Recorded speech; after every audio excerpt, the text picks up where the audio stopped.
ইব্রাহিম মনে মনে বাহাদুরি করিও না, মনে করতে পারো মুহাম্মদ সাল্লাল্লাহু আলাইহি সাল্লামের পাওয়ার কম হবে। আজকে আগুনের মধ্যে রেখে ইব্রাহিম তোমাকে উত্তর দেই, কিয়ামতের আগে আমি আল্লাহ পাক রব্বুল আলামিন আখরি পয়গম্বর হিসাবে আমার বন্ধুকে জমিনের মধ্যে পাঠাবো।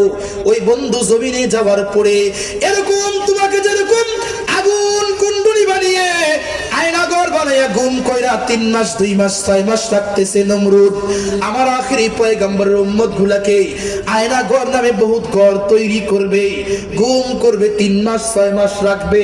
যতই রাখুক ইব্রাহিম, আজকে আগুনের মধ্যে তোকে আমি যেমনি হিফাজত করলাম, আখেরি পয়গম্বর কেমনি হিফাজত করব না? আখেরি পয়গম্বরের দাম এত বেশি রে। আমার বন্ধুর দাম বোঝার আগে আমার বন্ধুর উম্মত একটা আসবে, এদেরকেও বিভিন্ন কাফেররা বিভিন্ন আগুনের কুণ্ডুলি জ্বালাইয়া এদেরকে আগুনের মধ্যে নিক্ষেপ করবে। তোমার জন্য যেরকম আমি আগুনকে হারাম করে দিয়েছি, আমার বন্ধু মুহাম্মদ সাল্লাল্লাহু আলাইহি সাল্লামের উম্মতের জন্য আগুনকে আমি আল্লাহ হারাম করে দিয়েছি। দলিল হুজুর প্রমাণ, প্রমাণ লাগবে না?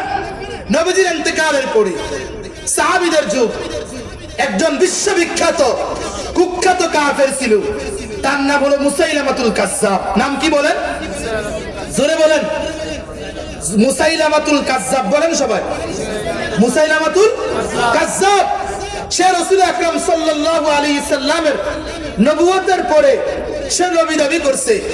এবার সে যখন নবী দাবি করছে, এবার এলাকার সকল লোকগুলোকে, রাষ্ট্রীয় সকলকে সকল প্রকারের সুযোগ সুবিধা দিয়া বলছে তোমাদের কাজ একটা, সেটা হলো তোমরা আমাকে নবী মানবে। কার নবী মানবে? মুসাইলামাতুল কাজ্জাবকে।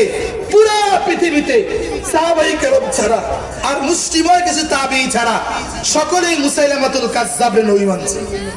কি মানছে বলেন? নবী মানছে। এবার শুধু একজন মানে না। কয়জন মানে না বলেন? কয়জন মানে না? একজন মানে না। যখন নাকি শুনছে ওই এলাকার ওই গ্রামের ওই লোকটা তাকে নবী মানে না, তখন তাকে ধইরা আনছে। তার নাম হলো আবু মুসলিম খাউলানী রাহমাতুল্লাহি আলাইহি। ধইরা আনার পরে একেবারে ফাঁসির কাস্টে রাজপ্রসাদ করে বলছে, আমাকে নবী মানবা কিনা? বলছে না মানবো না। আবার বলি মানবা কিনা? কয় না মানবো না। আবার বলি মানবা কিনা? কয় না মানবো না, আমি নবী তোমাকে। তার যদি না মানো তাহলে আজ থেকে তুমি প্রস্তুত থাকো, তোমার জন্য আমি একটা আয়নাঘর তৈরি করেছি, ইব্রাহিমের জন্য যেরকম তৈরি করেছিলাম। বুঝেন নাই? আবু মুসলিম খাওলানি কয় মুসলমান জন্ম হয় আয়নাঘর নিয়ে, মুসলমান জন্ম হয় ঈমান নিয়ে, মুসলমান জন্ম হয় আল্লাহর দ্বীনকে টিকাতে গিয়ে, ইসলামকে টিকাতে গিয়ে, রিসালাতের ঘোষণা করতে গিয়ে তার জান দেওয়ার জন্য মুসলমান জন্ম হয়। ঠিক কিনা বলে? কি ঘর তৈরি করেছো? 1 মাস লাগাইয়া এই আগুন জ্বালাইয়া এবার পুরো আগুনের ভিতরে আবু মুসলিম খাওলানিকে ফেলে দিছে। আবু মুসলিম খাওলানি আগুনের মাঝখান থেকে এই মুসাইলামাতুল কাজ্জাব রে বলছে, হে মুসাইলামাতুল কাজ্জাব, ভুলে যাস না ইব্রাহিম তৈরি, আগুন তৈরি, আসমান তৈরি, জান্নাত তৈরি, 7 জমিন তৈরি, সব কিছু তৈরি আল্লাহর রাসূলের জন্য। আল্লাহর রাসূলকে আল্লাহ দুনিয়াতে পাঠিয়েছে, উম্মত তৈরি আল্লাহর রাসূলের নবুয়তের স্বীকৃতি দেওয়ার জন্য। তোর মতো মুসাইলামাতুল কাজ্জাব রে আমি নবী না মেনে আগুনের মাঝখান থেকে উত্তর দিলাম একমাত্র নবী মুহাম্মদুর রাসূলুল্লাহ সাল্লাল্লাহু আলাইহি ওয়াসাল্লাম। মুসাইলামাতুল কাজ্জাব বলে, কি রে দিলাম আগুনে, ফুরে না, আবার যে আওয়াজ বাইরে গেছে। বিষয়টা বুঝেন নাই? রাখলাম 3 মাস, রাখলাম 1 বছর, রাখলাম 2 বছর, রাখলাম 3 বছর জেলের মধ্যে। হ্যাঁ, মনে করছে শক্তি কমে যাবে, এখন দি শক্তির পাওয়ার আরো বাড়তেছে। সুবহানাল্লাহ। আগুন নিবাইছে, নিবে তাড়াতাড়ি বলতেছে, আরে আবু মুসলিম তুমি কোথায় যাইবা?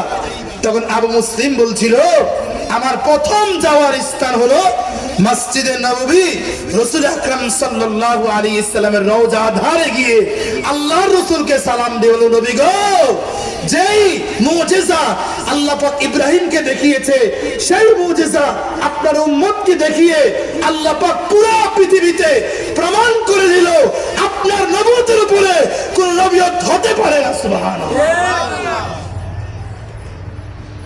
মসজিদে নববীতে গিয়ে রওজা ধারের সামনে দাঁড়িয়ে আল্লাহর রাসূলকে সালাম দিছে নবীজি সাল্লাল্লাহু আলাইহি সাল্লাম। কোন কোন কিতাবে আসছে রাসূল রওজা ধার থেকে সালামের উত্তর দিছে। সুবহানাল্লাহ। কিসের উত্তর দিছে বলেন? ওমর দৌড়িয়ে আসছে, আয়েশা তাকে কোলে নিয়ে মসজিদে নববীর পাশে প্রত্যেকটা গলিতে গলিতে তাকে কোলে নিয়ে দৌড়িয়ে বলছে, এ আবু বকর কোথায় আছো? উসমান কোথায় আছো? নবীজির সাহাবীরা কোথায় আছো? এমন একজন রাসূলের আশিক আমাদের সামনে আসছে যার জন্য আল্লাহ পাক দুনিয়ার আগুনকে হারাম করে দিয়েছেন।